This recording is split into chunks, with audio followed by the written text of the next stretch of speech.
I'm your weekend host, Sharon Reich Garson. It's Sunday, March 1st. Today, mourning in Iran as it confirms that its supreme leader is dead. U.S. President Trump calls this the greatest chance for Iranians to take back their country. Concern from world leaders as protests erupt across Pakistan and Iraq. And retaliatory strikes by Iran cause disruption across the Middle East as oil markets prepare for major interference. This is Reuters World News, bringing you everything you need to know from the front lines in 10 minutes, 7 days a week.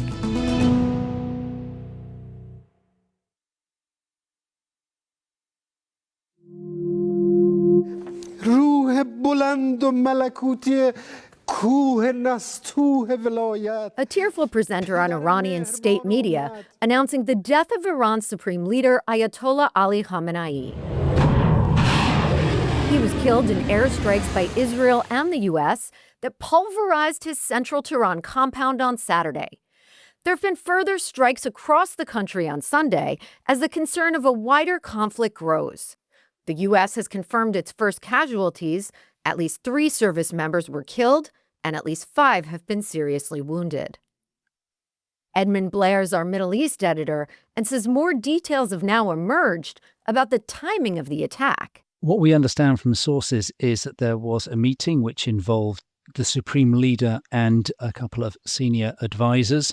And it seems that that meeting, or at least moments after that meeting, or a moment when they had located Khamenei and made a strike on Khamenei, was the start gun for the wave of strikes that followed. In a sense, it would look like Khamenei was the primary target. Striking him was a primary goal. We did effectively get that message from both Prime Minister Netanyahu and from President Trump. But what happens next with Iran's leadership? Edmund says it's an unprecedented situation and hard to know. On one level, it's fairly straightforward. Iran has a constitution under the system of clerical rule. And the idea is, and this has already taken place, they've appointed a 3-person council. That 3-person, effectively a 3-man council, involves the president, a member of something called the Guardian Council, and it involves the head of the judiciary. And then they hold power for about 3 months, and then another body called the Assembly of Experts, which is a grouping of senior clerics, come together and decide who will be the next supreme leader. That's in a world where you're not under attack. It's in a world where you've got an institution which is firmly in place and has not lost enormous numbers of its leaders, senior clerics, senior politicians, senior military commanders. And so exactly how this pans out in practice may be quite different.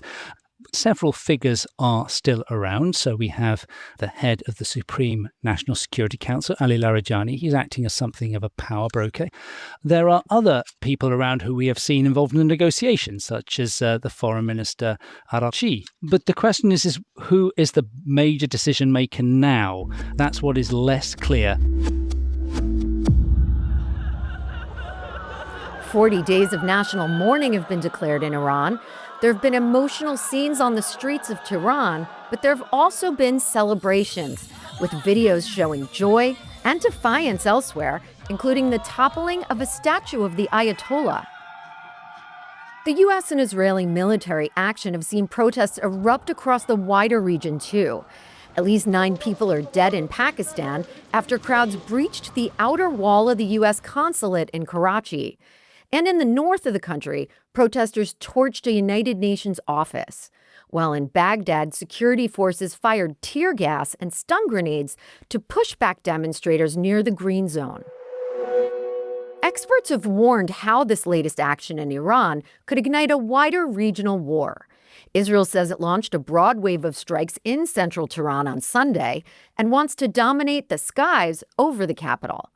In retaliation, Iran says it's targeting U.S. bases in countries in the region, telling its neighbors that their fight isn't with them, but with the Americans. You must lay down your weapons and have complete immunity, or in the alternative, face certain death. Meanwhile, U.S. President Donald Trump has warned that Iranian retaliation would cause the U.S. to hit Iran with a, quote, force that's never been seen before. I spoke to senior foreign policy correspondent Matt Svitelnik earlier, and he says Trump is now operating on a high-risk, high-reward equation, betting that the payoff will define his legacy.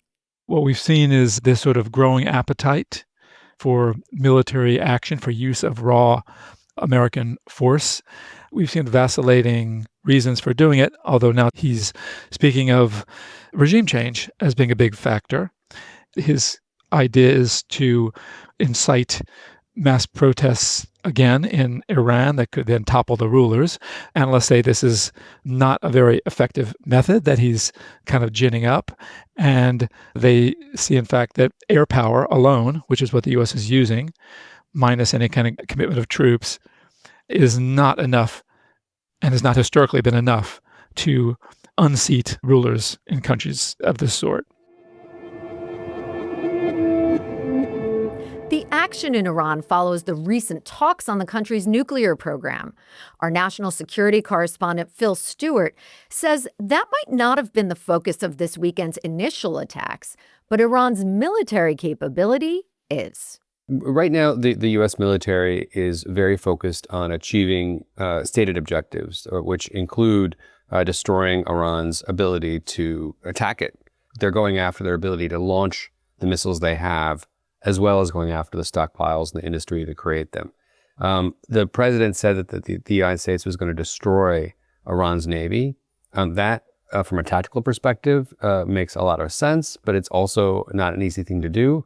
And it raises the risk that Iran may attempt to mine the strait, which would be obviously very disruptive to oil markets. So what we're all going to be trying to do is really get a sense of the order of battle when it comes to this campaign. Many U.S. allies have reacted with concern to this weekend's action, with the EU describing the situation as, quote, perilous. A letter from Russian President Vladimir Putin to Iranian President Masoud Pezeshkian has been shared on Russian state TV. In it, Putin calls Khamenei's death a cynical murder that violates international law. China's called for a ceasefire and says the attacks are brazen aggression against a sovereign nation. The conflict has caused widespread cancellations of flights. Major Middle Eastern airports, many of them key travel hubs, have been shut, causing some of the biggest disruptions to global aviation in years. Disruption also to the flow of global oil supplies. While Iran only exports about 2% of global supplies, almost 20% of overall trade passes through the Strait of Hormuz. That's the waterway separating Iran and other major oil producers in the Arabian Peninsula. At least 150 tankers have dropped anchor in open Gulf waters beyond the strait, and dozens more were stationary on the other side of the choke point. Disruption to shipping could mean higher oil prices, according to our energy and commodities editor, Dmitry Zhdanikov. Of course, the market has been preparing for this for quite some time.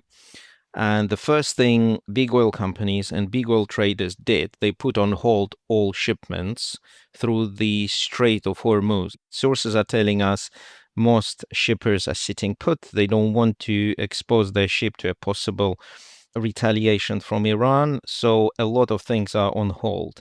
Dmitry says we'll have to wait until Monday to know just how high prices will rise. But there are already hints of a steep climb ahead. On Friday, the market was already gearing up for some potential serious action over the weekend, and prices rose a few percent and were trading above $70 per barrel. But the scale of the U.S. attack on Iran and the scale of possible disruptions means that if there's no de-escalation in the next 24 hours, most analysts expect prices to jump quite significantly further on Monday. We've had some analysts telling us it could be a $10 or even a $20 per barrel jump, depending on what happens in the next 24 hours, how serious are the disruptions to the global oil flows, and the scale of Iranian retaliation against facilities, particularly energy facilities of its neighbors in the region.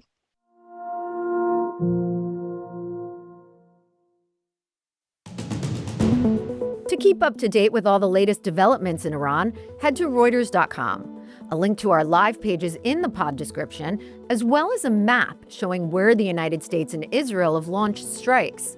Don't forget to follow us on your favorite podcast player.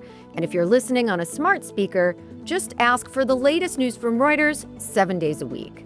We'll be back with any significant updates, but our next scheduled podcast will be the Monday episode of Reuters World News.